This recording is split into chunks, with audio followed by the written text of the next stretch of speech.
La Barbe Bleue de Charles Perrault. Il était une fois un homme qui avait de belles maisons à la ville et à la campagne, de la vaisselle d'or et d'argent, des meubles en broderie et des carrosses tout dorés.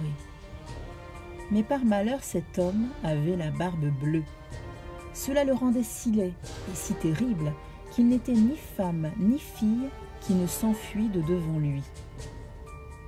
Une de ses voisines, dame de qualité, avait 2 filles parfaitement belles. Il lui en demanda une en mariage et lui laissa le choix de celle qu'elle voudrait lui donner. Elle n'en voulait point toutes 2 et se leur envoyait l'une à l'autre, ne pouvant se résoudre à prendre un homme qui eût la barbe bleue. Ce qui les dégoûtait encore, c'était qu'il avait déjà épousé plusieurs femmes et qu'on ne savait ce que ces femmes étaient devenues. La Barbe Bleue, pour faire connaissance, les mena avec leur mère et 3 ou 4 de leurs meilleurs amis et quelques jeunes gens du voisinage à une de ces maisons de campagne où on demeura 8 jours entiers. Ce n'était que promenades, que parties de chasse et de pêche, que danses et festins, que collations. On ne dormait point et on passait toute la nuit à se faire des malices les uns aux autres. Enfin, tout alla si bien que la cadette commença à trouver que le maître du logis n'avait plus la barbe si bleue et que c'était un fort honnête homme. Dès qu'on fut de retour à la ville, le mariage se conclut. Au bout d'1 mois, la Barbe Bleue dit à sa femme qu'il était obligé de faire un voyage en province, de 6 semaines au moins. Qu'il la priait de bien se divertir pendant son absence, qu'elle fit venir ses bonnes amies, qu'elle les menât à la campagne si elle voulait, que partout elle fit bonne chère. Voilà, lui dit-il, les clés des 2 grands garde-meubles. Voilà celle de la vaisselle d'or et d'argent qui ne sert pas tous les jours. Voilà celle de mes coffres forts où est mon or et mon argent. Celle des cassettes où sont mes pierreries. Et voilà le passe-partout de tous les appartements. Pour cette petite clé-ci, c'est la clé du cabinet au bout de la grande galerie de l'appartement bas.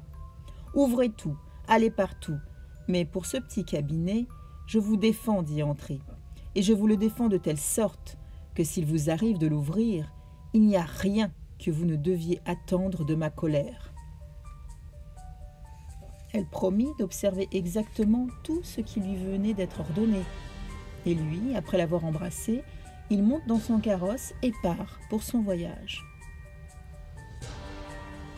Les voisines et les bonnes amies n'attendirent pas qu'on les envoyât quérir pour aller chez la jeune mariée, tant elle avait l'impatience de voir toutes les richesses de sa maison, n'ayant osé y venir pendant que le mari y était à cause de sa barbe bleue qui leur faisait peur.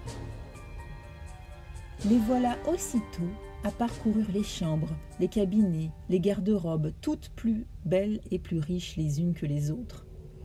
Elles montèrent ensuite au garde-meubles, où elles ne pouvaient assez admirer le nombre et la beauté des tapisseries, des lits, des sofas, des cabinets, des guéridons, des tables et des miroirs, où l'on se voyait depuis les pieds jusqu'à la tête, et dont les bordures, les unes de glace, les autres d'argent et de vermeil doré, étaient les plus belles et les plus magnifiques qu'on eût jamais vues. Elles ne cessaient d'exagérer et d'envier le bonheur de leur amie, qui cependant ne se divertissait point à voir toutes ces richesses, à cause de l'impatience qu'elle avait d'aller ouvrir le cabinet de l'appartement bas. Elle fut si pressée de sa curiosité que, sans considérer qu'il était malhonnête de quitter sa compagnie, elle y descendit par un petit escalier dérobé et avec tant de précipitation qu'elle pensa se rompre le cou 2 ou 3 fois. Étant arrivée à la porte du cabinet, elle s'y arrêta quelque temps, songeant à la défense que son mari lui avait faite et considérant qu'elle pourrait lui arriver malheur d'avoir été désobéissante. Mais la tentation était si forte qu'elle ne put la surmonter. Elle prit donc la petite clé et ouvrit en tremblant la porte du cabinet.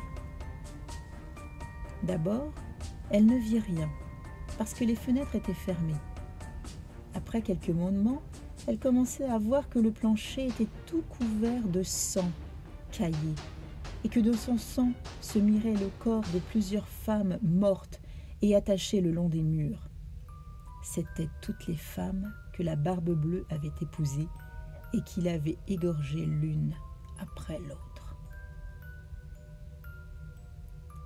Elle pensa mourir de peur, et la clé du cabinet qu'elle venait de retirer de la serrure lui tomba de la main. Après avoir un peu repris ses esprits, elle ramassa la clé, referma la porte et monta à sa chambre pour se remettre un peu, mais elle n'en pouvait venir à bout tant elle était émue. Ayant remarqué que la clé du cabinet était tachée de sang, elle l'essuya 2 ou 3 fois, mais le sang ne s'en allait point. Elle eut beau la laver et même la frotter avec du sablon et avec du grès, il y demeura toujours du sang, car la clé était faite. Il n'y avait pas moyen de la nettoyer tout à fait. Quand on ôtait le sang d'un côté, il revenait de l'autre. La Barbe-Bleue revint de son voyage dès le soir même, et dès qu'il avait reçu des lettres dans le chemin qui lui avaient appris que l'affaire pour laquelle il était parti venait d'être terminée à son avantage. Sa femme fit tout ce qu'elle put pour lui témoigner qu'elle était ravie de son prompt retour. Le lendemain, il lui redemanda les clés, et elle les lui donna, mais d'une main si tremblante qu'il devina sans peine tout ce qui s'était passé. « D'où vient, lui dit-il, que la clé du cabinet n'est point avec les autres ? » « Il faut, dit-elle, que je l'ai laissée là-haut sur ma table. Ne manquez pas, dit la Barbe-Bleue, de me la donner tantôt. » Après plusieurs remises, il fallut apporter la clé. La Barbe-Bleue, l'ayant considérée, dit à sa femme : « Pourquoi y a-t-il du sang sur cette clé ? » « Je n'en sais rien, répondit la pauvre femme, plus pâle que la mort. « Vous n'en savez rien, reprit la Barbe-Bleue. Je le sais bien, moi. Vous avez voulu entrer dans le cabinet. Eh bien, madame, vous y entrerez et irez prendre votre place auprès des dames que vous y avez vues. » Elle se jeta aux pieds de son mari en pleurant et en lui demandant pardon avec toutes les marques d'un vrai repentir de n'avoir pas été obéissante. Elle aurait attendri un rocher, belle et affligée comme elle était. Mais la Barbe-Bleue avait le cœur plus dur qu'un rocher. « Il faut mourir, madame, lui dit-il. Et tout à l'heure. » « Puisqu'il faut mourir, répondit-elle en le regardant, les yeux baignés de larmes, donnez-moi un peu de temps pour prier Dieu. »« Je vous donne un quart d'heure, reprit la Barbe-Bleue, mais pas un moment davantage. » Lorsqu'elle fut seule, elle appela sa sœur et lui dit : « Ma sœur Anne, car elle s'appelait ainsi, monte, je te prie, sur le haut de la tour, pour voir si mes frères ne viennent point. Ils m'ont promis qu'ils me viendraient voir aujourd'hui. Et si tu les vois, fais-leur signe de se hâter. » La sœur Anne monta sur le haut de la tour, et la pauvre affligée lui criait de temps en temps : « Anne, ma sœur, ne vois-tu rien venir ?» Et la sœur Anne lui répondait : « Je ne vois rien que le ciel qui poudroie et l'herbe qui verdoie. » Cependant, la Barbe-Bleue tenait un grand coutelas à sa main, criait de toute sa force à sa femme : « Descends vite, ou je monterai là-haut. » « Encore un moment, s'il vous plaît, lui répondait sa femme, et aussitôt elle criait tout bas : « Anne, ma sœur Anne, ne vois-tu rien venir ?» Et la sœur Anne répondait : « Je ne vois rien que le ciel qui poudroie et l'herbe qui verdoie. »« Descends donc vite, criait la Barbe-Bleue, ou je monterai là-haut. »« Je m'en vais, répondait sa femme, et puis elle criait : « Anne, ma sœur Anne, ne vois-tu rien venir ?»« Je vois, répondit la sœur Anne, une grosse poussière qui vient de ce côté-ci. Sont-ce mes frères ? Hélas, non, ma sœur, c'est un troupeau de moutons. »« Ne veux-tu pas descendre ?» criait la Barbe-Bleue. Encore un moment, répondait sa femme, et puis elle criait : « Anne, ma sœur Anne, ne vois-tu rien venir ? » Je vois, répondit-elle, 2 cavaliers qui viennent de ce côté-ci, mais ils sont bien loin encore. Dieu soit loué, s'écria-t-elle un moment après. Ce sont mes frères. Je leur fis signe tant que je puis de se hâter.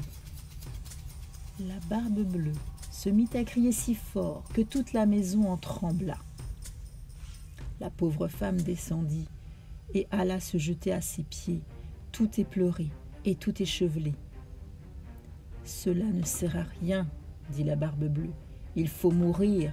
Puis la prenant d'une main par les cheveux et de l'autre, levant le coutelas en l'air, il allait lui abattre la tête. La pauvre femme, se tournant vers lui et le regardant avec des yeux mourants, le pria de lui donner un petit moment pour se recueillir. « Non, non, dit-il, recommande-toi bien à Dieu. » Et levant son bras. Dans ce moment, on heurta si fort à la porte que la Barbe Bleue s'arrêta tout court. On ouvrit, et aussitôt on vit entrer 2 cavaliers qui, mettant l'épée à la main, coururent droit à la Barbe Bleue. Il reconnut que c'étaient les frères de sa femme, l'un dragon et l'autre mousquetaire, de sorte qu'il s'enfuit aussitôt pour se sauver.